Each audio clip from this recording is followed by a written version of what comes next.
Acest program vă este oferit de Maurer Imobiliare. Bună seara și bine te-am găsit la Alături de tine. Invitatul meu de astăzi a trăit 40 de zile doar cu apă. Peste 8.000 de membri din grupul de Facebook Postul cu apă, transformare și vindecare își expun experiențele și provocările acolo. Vasile Nemes, fondatorul grupului, dar și coach și îndrumător în arta postului cu apă terapeutic, este la Alături de tine pentru a discuta despre beneficiile, dar și provocările sau pericolele postului cu apă prelungit. Eu sunt Alina Iloi Mureșan și aștept și în această seară întrebările tale pe Facebook sau YouTube A7TV Live. Hai să începem!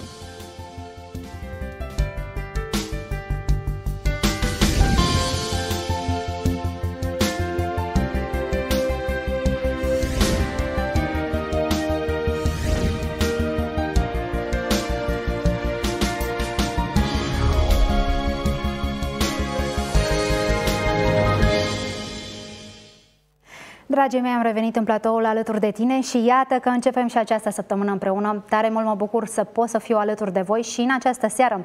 Știți deja formula, intrați pe live pe Facebook sau YouTube, A7TV și acolo puteți să lăsați în comentarii, puteți să lăsați întrebările voastre sau poate că aveți și voi o experiență de împărtășit cu noi. De asemenea, deja știți că ne aflăm în toate rețelele de cablu din România. Dacă încă nu ne-ați găsit, dați o reconfigurare A7TV și acolo ne veți găsi. Despre subiectul din această seară mărturisesc că mă informez de, cred că cel puțin 3-4 luni de zile.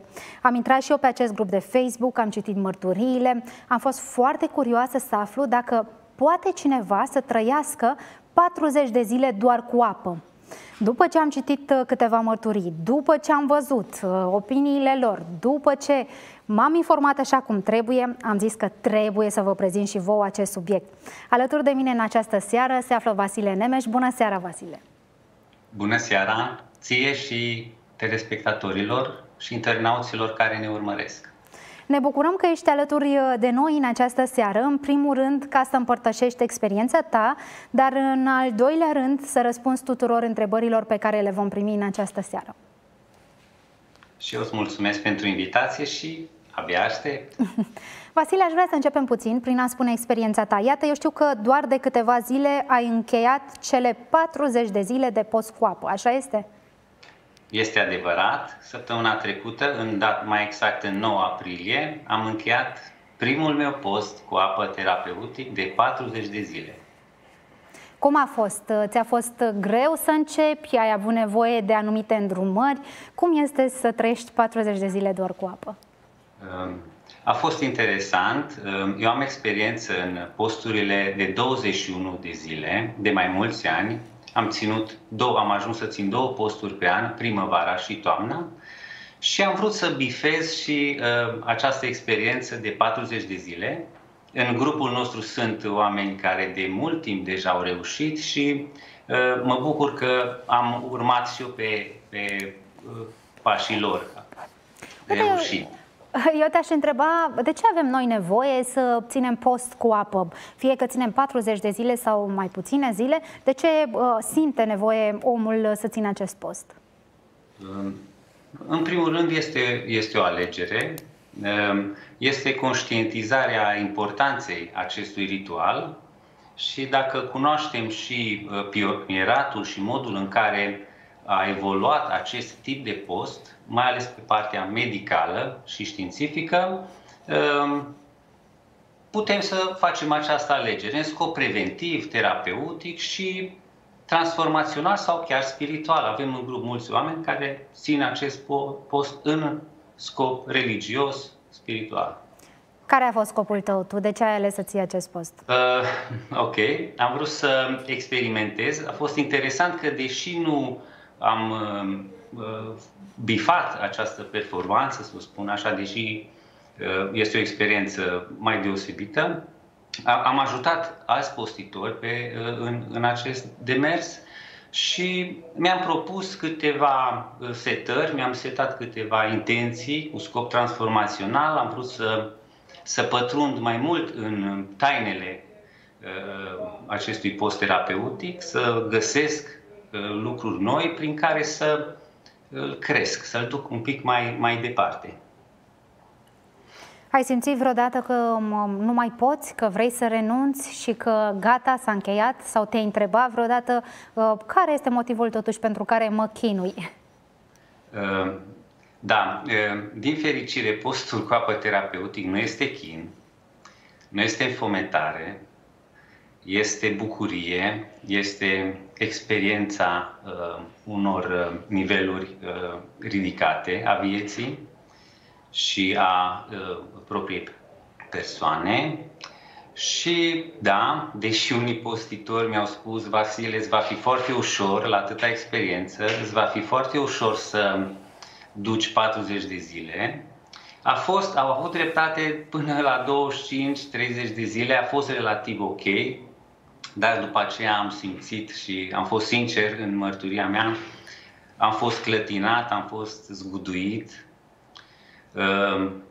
Da, am avut și îndoieli, am avut temeri, da, eu, experimentatul Vasile, am avut temeri, dar cu experiență și chiar sfaturile pe care le-am dat altora cândva, le-am respectat eu însumi, a trebuit să practic ce predic și am reușit, am bifat.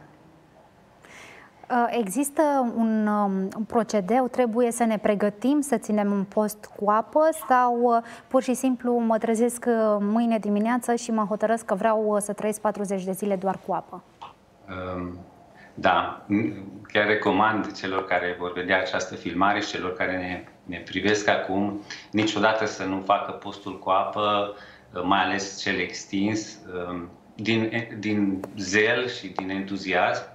În primul rând, eu le recomand postitorilor, celor interesați, să se informeze, să se documenteze, să nu creadă ce le spun eu sau alții, fără să cerceteze din mai multe surse.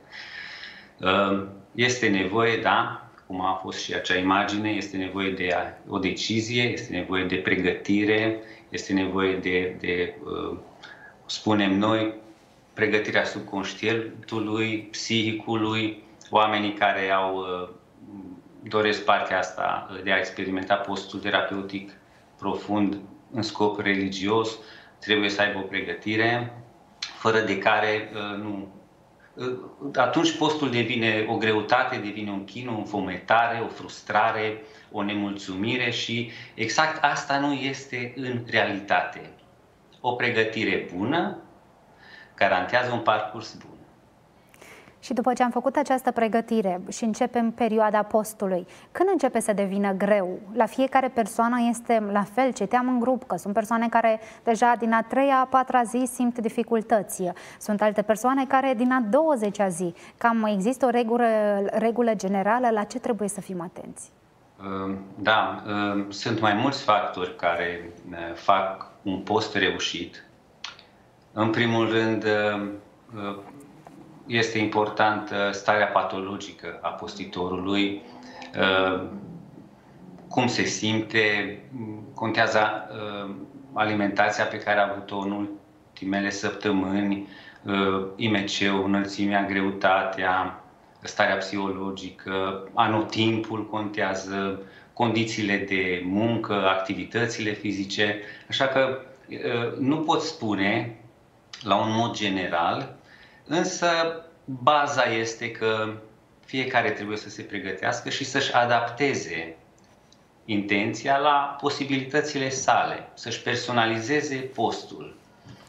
Și, bineînțeles, cel mai important lucru aici, după pregătire, este stabilirea unui scop. Mulți postitori, probabil ai văzut și tu, au mărturisit că atunci când au avut un scop clar, când și l-au definit clar, scopul, acest scop a fost forța, tăria care i-a ajutat să-l ducă la bun sfârșit și fără frustrări, fără să spună că este un chin. Pentru unii, ca să răspund la întrebarea ta, pentru unii greul pornește din a 2-a, a 3-a zi, atunci când organismul consumă glucoza, care este sursa primară, și caută alte resurse, da? Nemai hrănindu-se organismul, acesta caută noi resurse și atunci pot să apară iritări, stările acelea de în care spun simt că leșin, mă ia cu leșinul, cu foametea, m-am enervat și n-am mai vrut să țin niciun post, da? Ei bine, dacă avem puțină răbdare atunci și îi dăm apă, îl hidratăm bine, organismul are inteligența necesară să găsească o altă sursă, lipidele, adică de ceea ce vreți să scăpăm aproape toți, grăsimile, în care sunt virus, bacterii, boli, țesuturi bolnave și inteligența organismului, gândește-te, Alina, face diferență între cei buni și cei rău în organism și prima dată consumă tot ce este bolnav și toxic în noi. Deci, inteligența organismului este cu adevărat extraordinară. Deci, practic, ce se întâmplă în organismul nostru în cele 40 de zile? Și la fiecare se întâmplă așa? Ca bază, ca fundament, da. Însă, intensitatea cu care anumite lucruri se întâmplă la unul diferă de celălalt și asta nu face decât să facă postul atât de divers, reacțiile. Nu pot să spun, mărturia mea nu trebuie să fie un exemplu de urmat. Oamenii să se aștepte că așa va fi exact și cu ei dacă ei vor posti. Dar ca să ajungă cineva la 40 de zile, va trebui să parcurgă posturile scurte și medii. Și aceste experiențe, la fel cum am spus despre experiența mea, îl vor învăța să-și cunoască propriul organism, modul în care reacționează, să învețe să-și vindece și modul în care reacționează. Și chiar dacă eșuează uneori, este bine să învețe din acele eșecuri și să-și educe modul în care reacționează la momentele dificile și oprește postul, cedează. Dacă ai văzut cumva în grup, eu le spun deseori, ei spun am eșuat, Vasile, am eșuat. Cât să eșuezi? Și eu le spun, eșuează până când reușești. Și așa fac mulți și ai văzut poveștile de succes, mărturii, sute de mărturii, vindecări, eliberări, transformări, uimitoare, uimitoare. Eu sunt uimit zi de zi de ce văd acolo. Iată că ne-a lăsat un comentariu și Zvâncu Ionel. Felicitări, Vasile Nemes, bine ați venit în rândul postiturilor de 40 de zile doar cu apă.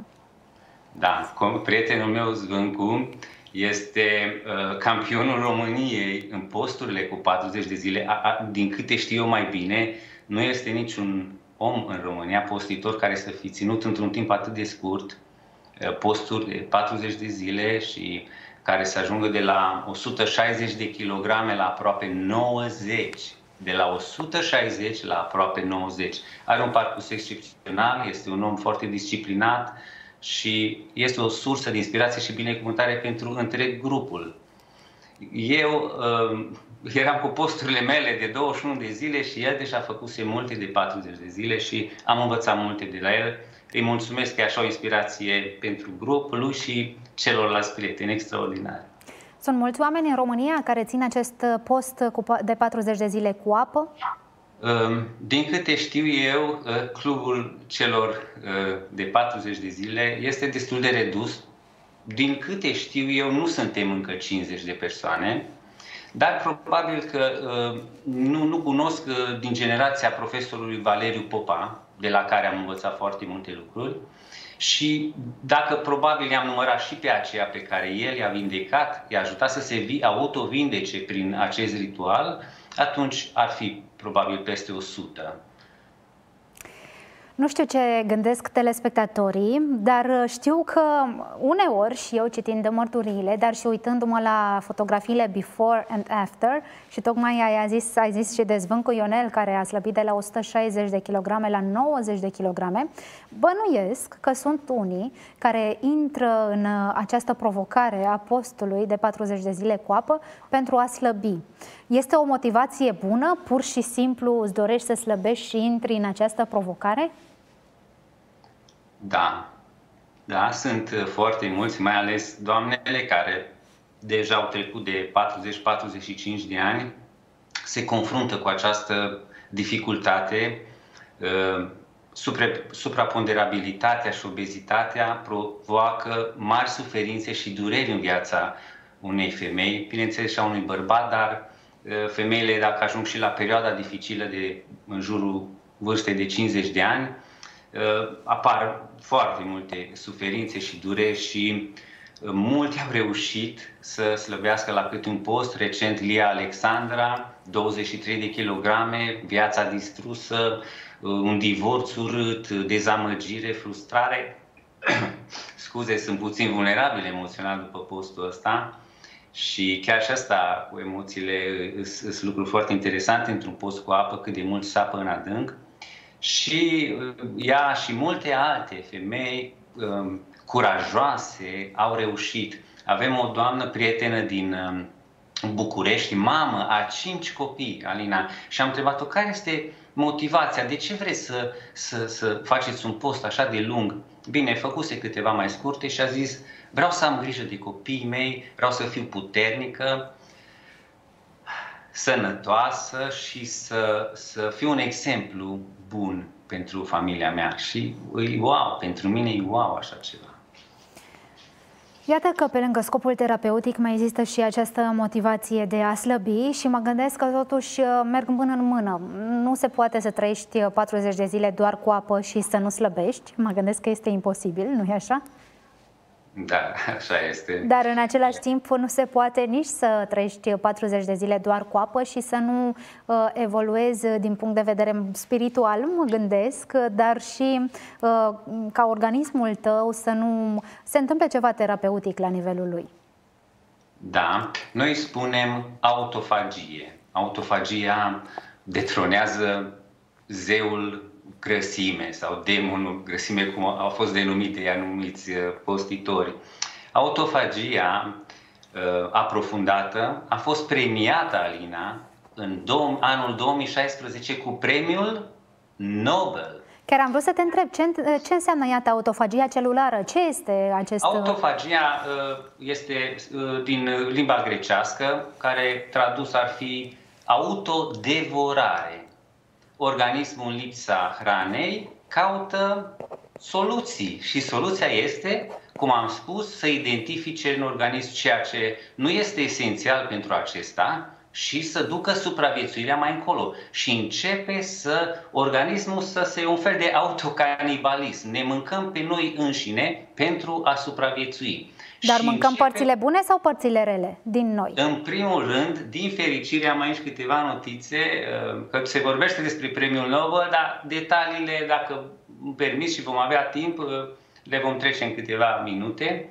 Începe cu părțile rele, care înseamnă boli, tumori, cancer și alte lucruri. Tot ce este rău, tot ce am permis să se întâmple rău în organism, autofagia renaște organismul, renaște spiritul, renaște motivația pentru viață, renaște entuziasmul, bucuria pentru viață. Deci are un efect multibenefic la mai multe paliere ale vieții, încât în cartea la care lucrez am avut nevoie de 2 pagini jumătate să enumerez beneficiile pe care le-am extras doar din ceea ce am lucrat cu postitorii. Am lucrat cu aproape 400 de oameni, am ajutat să facă posturi cu apă de la 3 la 40 de zile. Inclusiv pe mine m-am ajutat. Deci 400 de oameni, wow! Dar stai puțin așa să văd, nu știu dacă în numărul acesta sunt și persoane așa pofticioase ca mine. Eu mă recunosc, sunt pofticioasă. Când văd ceva, mi-e poftă. Nu vi s-a întâmplat în timpul postului să simțiți poftă? Cum v-ați abținut sau să simțiți o senzație foarte puternică de foame? Cum ați făcut față? Mărturile postitorilor sau a mea? Hai, spune-o pe a ta, pentru că e mai directă, iată. Da. Alina, a fost invitat să vorbesc despre postul cu apă și primele cuvinte pe care le-am spus pe scenă au fost îmi place să mănânc. Și mie place să mănânc și tuturor ne place, cred. Însă, după câteva experiențe cu postul cu apă, redefinești mâncatul, da? Îl redefinești și îți dai seama că hrana este sacră. Modul în care ne hrănim trebuie să fie diferit față de cum l-am perceput. Poate că este vorba despre mâncatul compulsiv, ce vrei tu să spui, mâncatul emoțional, Sau pur și simplu uneori nu este poftă, papilele gustative au un dor de anumite gusturi și asta este absolut normal. Însă mâncatul pe bază, pe fundal emoțional nu este sănătos, deoarece doar nu tratează absolut nimic, ne ascunde niște probleme emoționale. Iată ce ne spune Mariana Ilovan. Felicitări, Răzvan Iana, o temă foarte frumoasă, ediția de astăzi a emisiunii Alături de tine. Felicitări, Alina, pentru această temă, mulțumim. Marta Roma întreabă câte kilograme poți slăbi în aceste 40 de zile cu apă? Depinde de intervale. Ajungi la început, câteva zile, organismul se pregătește și intră într-o creștere. Acum spun într-o anumită proporție, diferă de la postitor, dar ajungi și la 1,5 kg pe zi, dai jos. Atunci când autofagia accelerează, spunem noi. Când autofagia începe să accelereze, când postul își găsește locul, preia conducerea, atunci autofagia începe să accelereze. Sunt oameni care se forțează să țină postul, doresc să controleze ei situația și atunci, din punct de vedere fiziologic, lucrurile nu se desfășoară optim.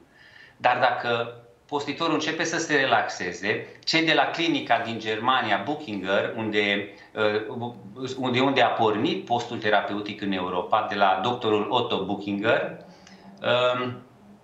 ei spun când postul este pe pilot automat și din punct de vedere religios, oamenii religioși spun Dumnezeu te sprijină. Noi în psihologie spunem și în procesul fiziologic spunem postul a preluat conducerea. Și atunci 1,5 kg pe zi. O perioadă. După aceea organismul începe să își facă calculele care este stocul de grăsime și se gândește îi va ajunge o anumită perioadă și atunci scade din intensitate pentru a prelungi supraviețuirea în termenii lui. Și câte kilograme ai slăbit? Te rog? Câte kilograme ai slăbit în cele 40 de zile? Eu, de când am pornit prima dată posturile cu apă, până în prezent aproape 40 de kilograme, dar acum la acest post am aproximativ 18, că deja mă echilibrasem, eram cât de cât ok și am ajuns, săptămâna trecută am avut 62 de kilograme aproape și cândva am avut 100. Te simți mai bine? Te simți altfel? Te simți diferit? Mă simt renăscut, mă simt... Am starea aceea pe care hormonii vindecători, serotonină, oxitocină, dopamină, invadează organismul și îți dă această stare semi-euforică. Timusul, care este responsabil cu starea noastră de fericire, fără niciun motiv, absolut fără niciun motiv, timusul se activează și dă această stare semi-euforică fantastică. Dar poți să faci treabă în cele 40 de zile, dacă ai, de exemplu, mai ales o profesie în care trebuie să fii mai activ. Poți să faci acest lucru? Noi recomandăm în grup posturile să nu fie făcute de persoanele care lucrează la înălțime, în subteran, în condiții de frig, de căldură, șoferii de tiruri. Nu. Le recomandăm să nu facă posturi, să-și pregătească un concediu sau ceva, scuze, și atunci să facă post. Dar noi care lucrăm mai mult în office sau pe calculator, nu reprezintă o problemă și niciun risc.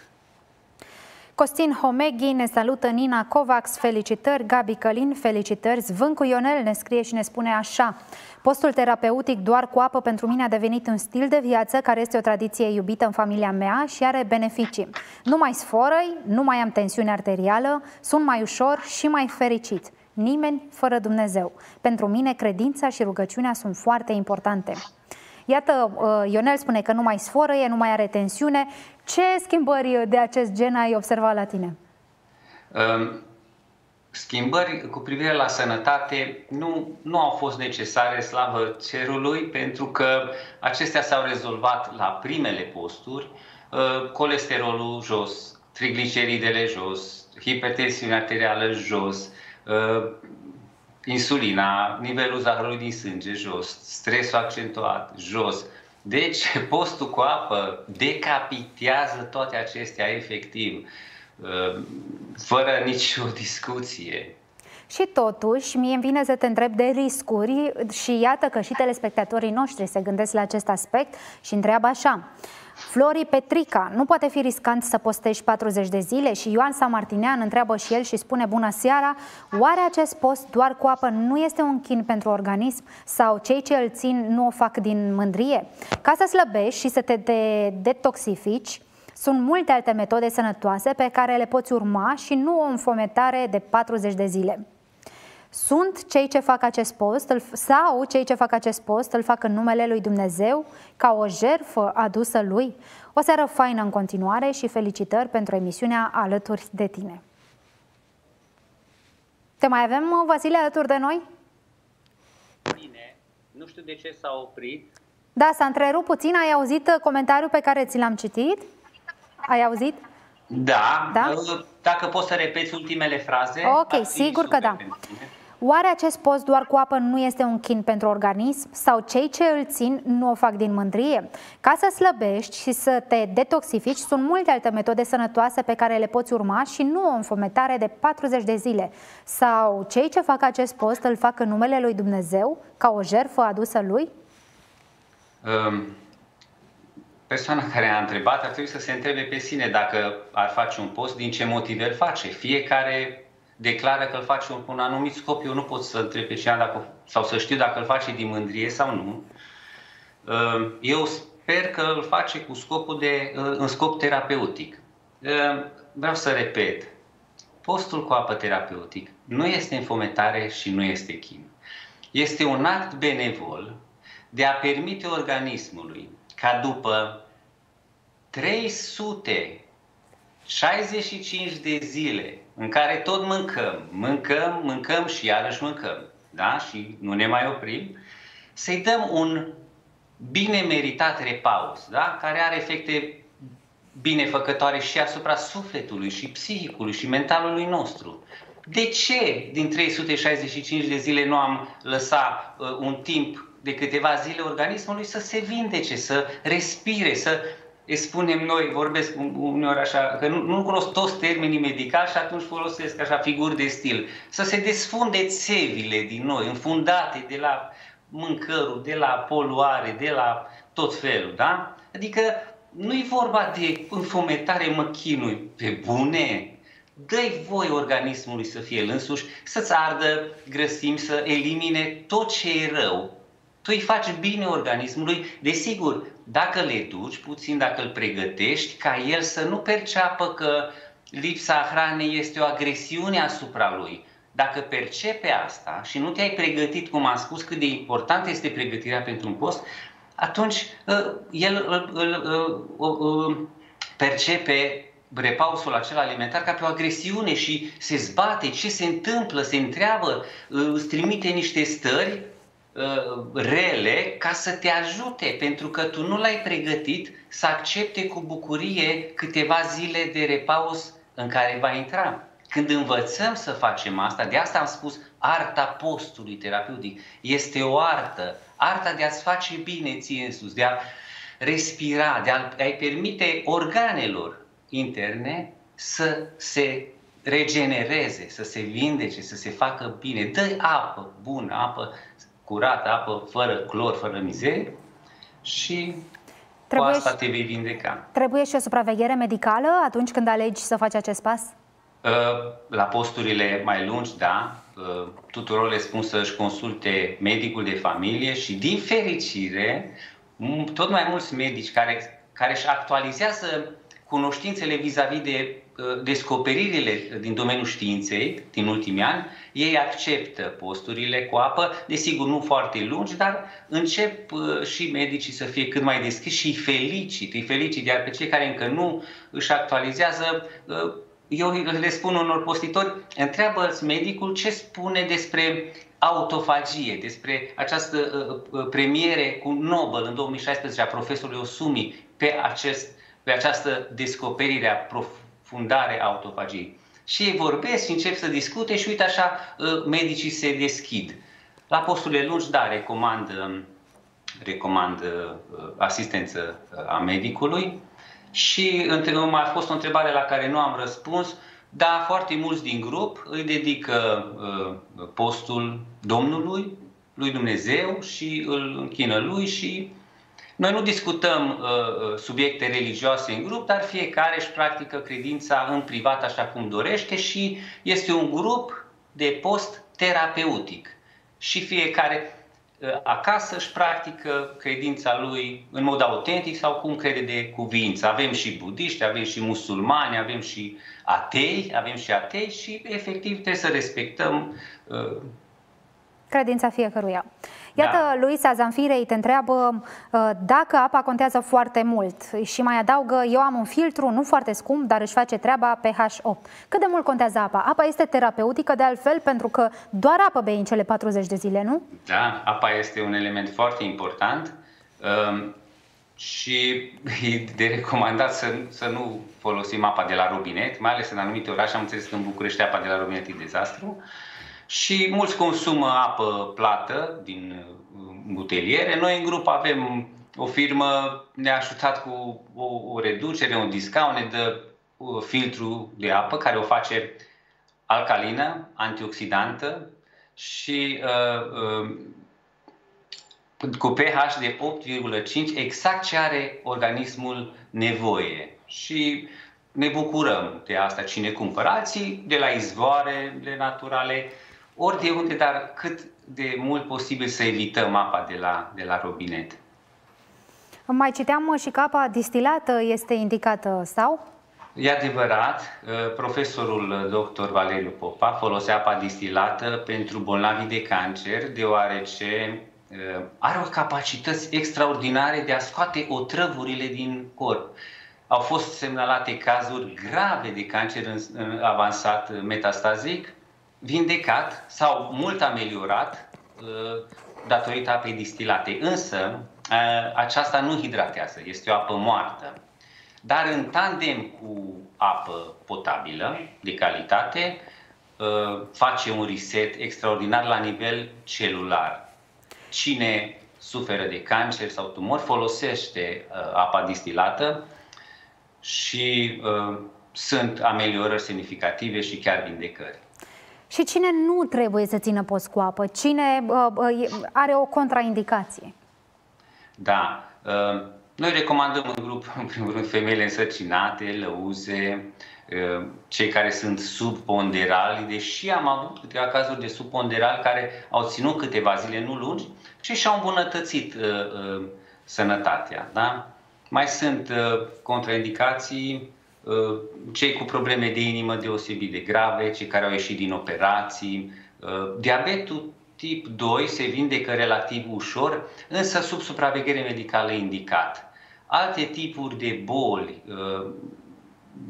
ar fi bine ca postitorii să ceară recomandarea medicului. Sau am văzut că au succes cei care nu pot să intre direct pe postul cu apă, doar cu apă, au contraindicații, dar pe o masă ușoară pe zi și multă apă nu au contraindicații și fantastic, începe ameliorarea pe o masă cu zi și multă apă și la o stare ameliorată poate să intre după aceea pe apă cu acordul medicului. A trecut timpul foarte repede, mai avem 7 minute și hai să mai vedem ce spun și telespectatorii noștri. Cora Jones ne spune felicitări. Camelia Cami, vă mulțumesc mult, de câteva luni mă chinui să slăbesc 10 kg, cred că doar așa o să reușesc. O să încerc, ne spune ea. Gina Năstase ne spune Doamne ajută. Luisa Zanfirei, bună seara, 3 zile am reușit să țin, recunosc că sunt și foarte slabă și nu am cum. De asemenea, Hodorogea Lenuța spune că eu am făcut post cu apă pentru slava lui Dumnezeu și pentru sănătatea mea. De asemenea, Costin Homeghi ne spune este ok. Marta Roma întreabă de la câte zile se poate începe. Probabil se întreabă pentru început câte zile putem ține. Deodată intrăm în postul cu apă de 40 de zile sau ar fi bine să o luăm treptat? Bineînțeles că ar fi bine să o luăm treptat.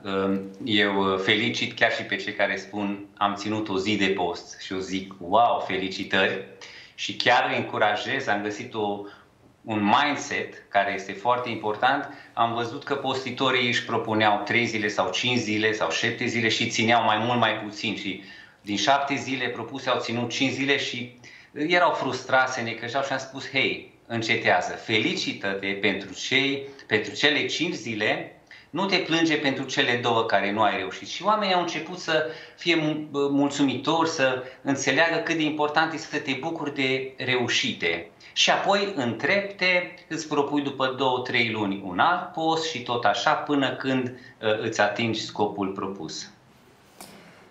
Marta Roma, la 72 de kilograme, câte zile se recomandă? E în funcție de kilograme? Câte zile de post să ținem în funcție de kilograme?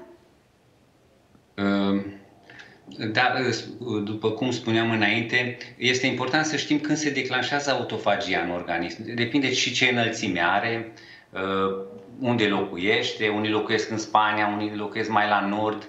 Nu poți să dai sfaturi, eu mă feresc să dau sfaturi, dau recomandări și din exemplele personale sau a celorlalți postitori. Însă dacă autofagia accelerează de ziua 8-a, 9-a, atunci și vrea să dea 1 kilogram pe zi, atunci trebuie să își propună 14 zile, chiar dacă va începe cu 7 zile. Va face o pauză și apoi 14 zile. Ce rog pe toți cei care vor să experimenteze transformarea și vindecarea prin postul cu apă este să aibă răbdare cu ei înșiși. Nu este o grabă, este pe viață. Este un stil pe care îl introducem ca un mod de viață care ne poate să fie un scop preventiv, să prevină multe rele, scop terapeutic și transformațional. Otilia Spita, mulțumesc. De asemenea, Luisa Zanfirei întreabă dacă este adevărat că trebuie să fii mai grăsuț ca să poți ține acest post, adică la 43 de kilograme cât să ții 2 zile. Iată că avem mai multe întrebări legate de acest aspect. Probabil este și teamă să nu slăbească mult prea mult. Da. 43 de kilograme la 1,50 m, să zic, e ca și cum ar fi 80 de kilograme la 1,80 m. Dacă nu am destule informații, nu pot să spun exact ce, dar, într-adevăr, la persoanele care sunt ponderale sau subponderale, 3 zile este suficient pentru că autofagia nu accelerează, ea își calculează resursele existente și consumă pe măsură. Deci nimeni să nu se sperie că dacă este foarte slab și mai mic de statură și va slăbi 1 kilogram pe zi, nu. Organismul are inteligența necesară să protejeze și să consume mai puțin. Cecilia Bibi, trebuie să luăm vitamine în timpul postului? Sunt postitori care iau vitamine și chiar eu acum în postul acesta am avut foarte mulți cârcei și ar fi fost bine să iau electroliți ca să nu mai simt acest deranj, cârcei la picioare, la mâini, dar mi-am propus să fie doar apă și a fost doar apă. Alții iau, am văzut că iau calciu, magneziu și e bine că nu există acel fanatism.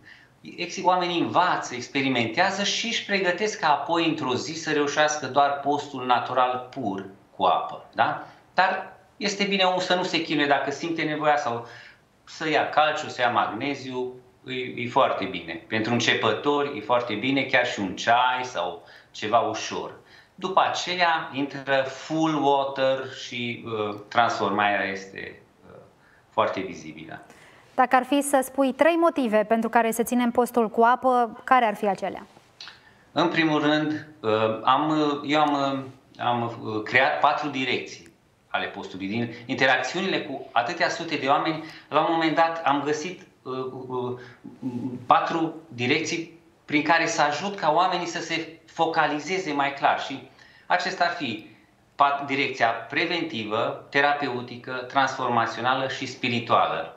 Și aceste 3 motive ar fi, deci, Dacă vrei să previi, în scop preventiv, degradarea și îmbătrânirea prematură a organismului, începe să faci postul. Asta îl recomand celor care încă nu au probleme deosebite. Atunci nici să nu ai niciodată, începe posturi ușoare în scop preventiv. Da? Previi obezitatea, previi instalarea bolilor în organism. Sunt oameni țin posturi și ei nici nu știu că au ocolit boli grave. Dacă se pregătește în corpul cuiva o tumoare, un cancer, prin posturi îl elimină și nici nu știe. Da? Preventiv, terapeutic și transformațional. Și bineînțeles, la nivel spiritual, pentru slava lui Dumnezeu, cum a spus acolo Zvâncu și alții, asta este alegerea lor. Îți faci viața mai bună, îți găsești, declanșezi, eliberezi potențialul, evoluezi la nivel spiritual, la nivel profesional. Avem multe mărturii de business, oameni au primit idei de afaceri și a fost jackpot. Deci, Vasile, nu prea ne-a mai rămas timp, însă mai avem atât de multe de povestit despre clism, proceduri și multe altele. Însă eu îți fac o propunere acum live, în direct, să mai vii încă o dată, fie aici în platou, fie tot așa prin intermediul Skype-ului, pentru că acum nu ești în București. Ce zici, mai facem o dată această ediție? Cu mare drag, Alina, îți mulțumesc pentru invitație. Dacă ajută oamenii să învețe această metodă terapeutică, cu mare drag, cu mare drag. Mulțumesc! Ajută, iată că mai avem întrebări, o să le notăm și pe acestea și data viitoare vom răspunde și la ele. Vasile Nemes, mulțumesc mult pentru prezență! Și eu mulțumesc, toate cele bune! Dragilor, vă mulțumesc și vouă pentru toate întrebările voastre, pentru că ați fost alături de noi și în această seară s-a încheiat seara noastră, însă mâine vă aștept de la aceeași oră, de la ora 19, tot aici pe A7 TV. Nu plecați acum, deoarece urmează colega mea Ani Crețu, care vine la voi cu ediția Conectat. Vă mulțumesc mult, eu sunt Alina Ilioi Mureșan și vă doresc o seară cât mai frumoasă.